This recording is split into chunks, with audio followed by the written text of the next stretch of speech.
droits des femmes. Donc esa journée oyo mokili esangani nzambe na lo la prouver bazui journée oyo bapesi biso. Journée oyo eza journée moko biso ba mama il faut to sepela. Parce que ebele to yeba ba histoire te parce que mingi to koli na ba vie. Mais biso ba to koli na mboka to yebi comment les femmes ont souffert. Tozo mona na kati ya mboka ba mama souffrance. Mais alors, si nous avons un sali et que tous en a journal lelo, yango wana esengeli tous en esengo. Tous en esengo parce que va valoriser biso ba mama. Pona ko banda exposer nanga. Nalingi d'abord ko souhaiter biso nyonso le bienvenu na kombo na Yesu Kristo. Je sais que basi basala ki ako déjà na souhaiter lisusu ba mama o bazoya na sikoyo, boye malamu nisika oyo. Amen. Na pesi bino merci. Parce que ceux qui bino bosa la kate de soirée oyo eza na place. Boye na bino nde esali ke toza na soirée oyo. Na pesi be ba mama nyonso merci. Ba oyo ba yebo répondre na invitation na biso. À cause de vous, nde toza awa. Yango vraiment ba mama na remercier bino nyonso. Na so pesa bisusu merci. Na mutu moko spécial. Mon toit spécial c'est mon mari. Alingi na pesa ye merci. Parce que yende mta permettre de ngala koma nesika oyo. Poso ki a autorisé na ngate beda ngani na koma awati. Vraiment mon mari, que Dieu te bénisse. Amen. Merci parce que tu m'as toujours autorisé pour que nazala na ba nesika ya bo. Ça va pas pour makasi. Alors les mamans, comme je disais, thème international. Il y a moins de la femme. Balobi, droit, justice, action pour les femmes, les filles. On a des thèmes internationaux. Mais biso ba mama ya Nyoberge, tokona di thème na biso. Na thème na biso tokomi, femme lève-toi pour changer ta famille, ton environnement et ta nation. Thème wana to dira ki yango na livre ya Nombre. Dans verset 27, 1 à 8. Chapitre 27, verset 1 à 8. Nous avons une inspiration dans biso na livre wana. Biso a na Nyoberg comme maman na biso a lobi, nous avons fêté journée de la femme dans ndenge ya culture, d'une façon culturelle, en cas de réflexion. Batu na batu bazana ndenge na bako ya kofete mais abiso to komisa ko une journée culturelle où to partage ka moi exhortation qui pour na sensibiliser ba maman. Yango siko to komi na thème na biso femme lève-toi pour changer ta famille, pour changer ta maison, pour changer ton environnement. Tozu thème wana tozu inspiration ya thème wana euti na kati na Bible. Dans Nombre 27 1 à 8. Ba o bataka ka Bible ba yebi eza histoire ya 5 filles. Ma fille wana na kati ya Bible na époque ya Moïse bazalaki kaka basi na basi nazozwa kaka kokuse parce que toza na tante na biso l'équipe c'est la fête. Alors ces filles là na mboka na bango na Israël ezalaki kaka mibali kaka babandaki kozwa héritage. Héritier bazalaki kaka mibali donc basi bazalaki vraiment oublié effacé. Alors bana basi wana bazwaki décision ya koloba non biso esengeli to telema. Pourquoi papa na bako akufa balobi pourquoi nous les femmes et c'est ton raté héritage. Bah tu souffres héritage, ma besoin de ma parent. Alors que ils sont basi comme ça, ces femmes-là ont pris le courage.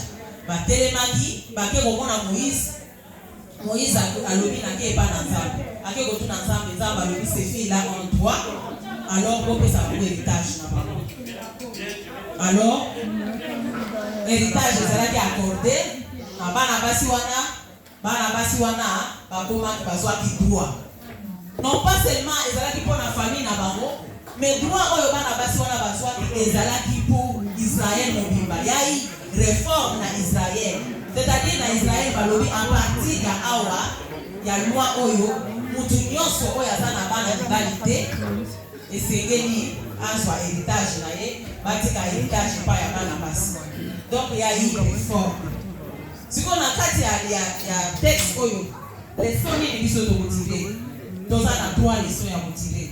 Première leçon ezali femme Et c'est qu'elle ose avoir conscience pour la famille na yo, ose avoir conscience de l'environnement na yo, ose avoir conscience pour la changer le monde na yo. Na quand tu as prise de conscience, mes bien-aimés, ces filles-là ont fait des grandes choses, par réforme de l'Église. Ils sont sur ma maman. Tous à la carte ma maman. Il y a TikTok, ma maman il y a théâtre, ma maman il y a boy, maman et c'est nous soit conscience otala, okotala yo mo otala na kata yo otala na kata ndaku na et logo ni les autres tambolate. Otali na domaine financier, otali na domaine spirituel, otali ma situation en ndaku et c'est nous okotala yo mo ko. Maman c'est nous la responsable dans ta maison. Peut-être mon bal a libanda, peut-être maman ça fait 10 ans que vous priez, mais papa dit là que de l'église. Tu dois te demander pourquoi. Pourquoi mes enfants sont rebelles? Pourquoi au Seigneur on se poser la question? C'est comme ça que lui, maman, lève-toi pour sauver ta maison. Ici en Europe, il y a beaucoup de problèmes. Nous vivons des problèmes et délais en Europe. Les femmes de l'Europe, mingi tozaba, batoboki.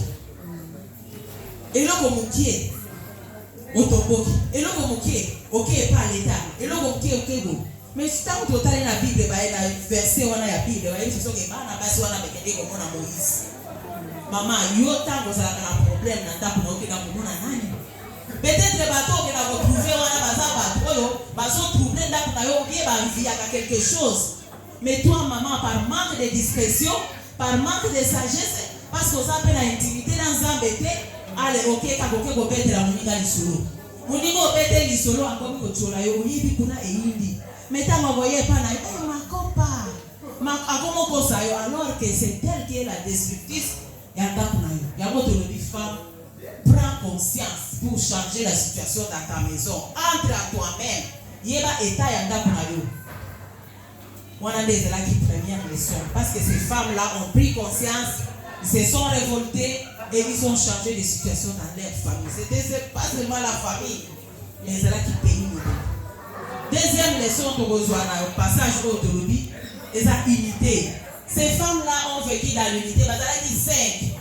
Mais nous sommes soudés. Dans l'unité, ils ont changé beaucoup de choses. Nous aussi, maman, nous devons vivre dans l'unité. Et ça n'a pas beau dans la vie. Et ça n'a l'environnement dans la vie. Et ça n'a pas dans la vie. Nous devons voir l'unité. L'unité fait la force. Une maison divisée en elle-même, c'est une maison qui est détruite. Les diables entrent comme il veut, il sort comme il veut. Alors les mamans, nous devons vivre dans l'unité. Unité na katianta pour papa, maman, unité, les enfants dans l'unité.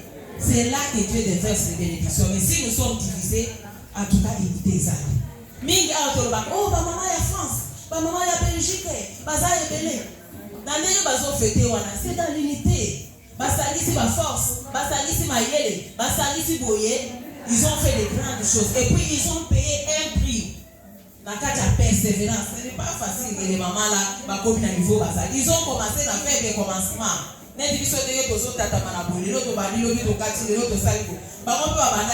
comme elles étaient persévérantes, elles sont persévérantes. Aujourd'hui, mais pourquoi nous les mamans de Nuremberg, nous ne pouvons pas vivre dans l'unité? Si nous sommes unis, si nous sommes soudés avec un même esprit, nous allons aussi faire de grandes choses dans cette ville de Nuremberg.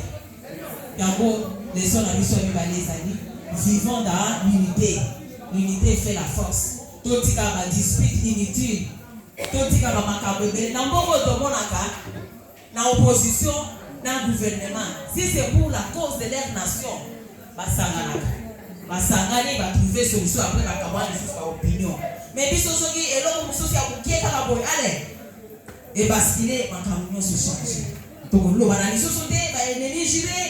La Katiandaku, la Katian entourage. Non, les mamans, nous devons changer. Troisième, pour la ressource qui est les sons de ces alliés, nous devons briser cette barrière culturelle. Barrière où il y a la non, maman, tout ça n'a pas. Même na kati anda kuna yo mama ozana kobanga. Ozana yo na raison likambo yango esengeli na loba. Mais tellement kozana kobanga ozo kokangoloba te. Nous devons défendre nos droits les mamans. Prison cette barrière à bomba sur na lobby ni balé kokufa. Sur na lobby eloko ko sala boye. Sur na lobby boye. Non. Sur na lobby ke bala ore kokufa. Mais Dieu n'est pas pour la division, Dieu c'est un Dieu d'unité. Nous devons briser la peur. Cette barrière là, bana basi wana ndenge na lobby na Bible. Baloba dit jamais. Que ça soit loi à Israël, biso to komona Moïse. Ba mona dit Moïse a lobby elles ont raison. Yo personne qui a raison, parle, défends-toi, sois responsable dans ta maison, sois responsable dans la société. L'irresponsabilité est au mabiso. L'irresponsabilité est quand les autres détruisent, ils sont dans le bâté, dans le salaboyete, et ceux qui n'ont pas la peur, dans le chambo monagate, ceux qui n'ont pas la boye, et dans le kouya. Donc, nous devons briser la peur. Ces femmes-là ont brisé la peur. Ma camion se change qui le lot va comment passer reconnu dans le monde entier à partir de l'exemple Nabago. Il y a une réforme en Israël. Les lois israéliens, ceux qui attendent aux anabana bas, c'est héritage. Ceux qui il y a une validité, héritage, ceux qui n'attendent pas bas. Maman, défendons ce qui compte pour nous.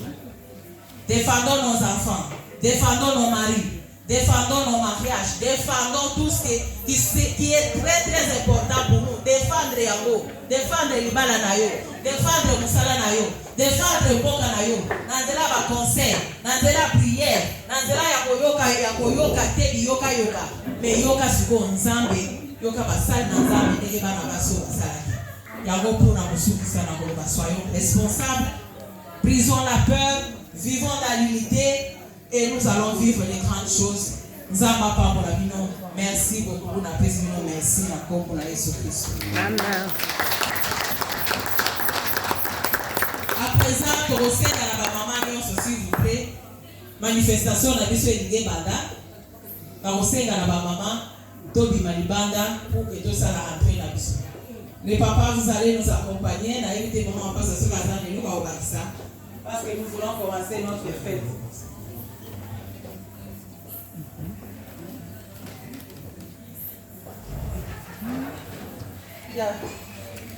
Papa arrive. C'est la fête maintenant qui commence. La fête a commencé. Nous allons danser. Nous allons boire. En tout cas, nous sommes là. Bonne fête à tous. Tous ces pela elongo na Yesu, elongo na ba papa na biso. Tous ces pela.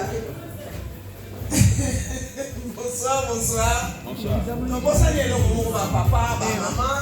Na bolingo nzambe toza na panie na biso eza wana soki mpenza kotika ekokota na biso na mwashi pende osala biso esengo esala biso malamu parce que c'est ça on pas l'argent donc ezala esengo mingi soki kotie biso panie na biso ezala bapapa tie biso na mwa quelque nzambe donc c'est ça message.